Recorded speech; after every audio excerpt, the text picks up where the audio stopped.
يحيى المدافع عن وادي الملوك.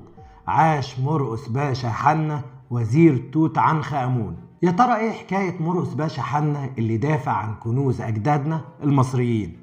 اتولد مرقس حنة سنة 1872 بمدينة المنصورة في الدقهلية، ودرس الحقوق وتعين نقيب للمحامين سنة 1919، وكان عضو في الحزب الوطني اللي أسسه مصطفى كامل، وكمان عضو بارز في لجنة الوفد المركزية، وده أثناء ثورة 1919 وتأييده المباشر لسعد باشا زغلول.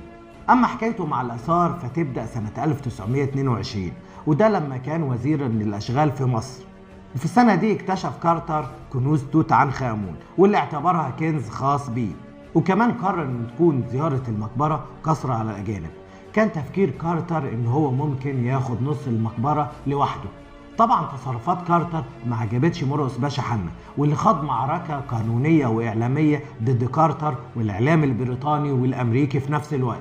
طار ضباط مصريين عشان يحرسوا المقبرة، وكمان دخلها بقوة القانون، وتم تعيين حراسة مشددة لعند لما انتقلت كل كنوز المقبرة إلى المتحف في القاهرة.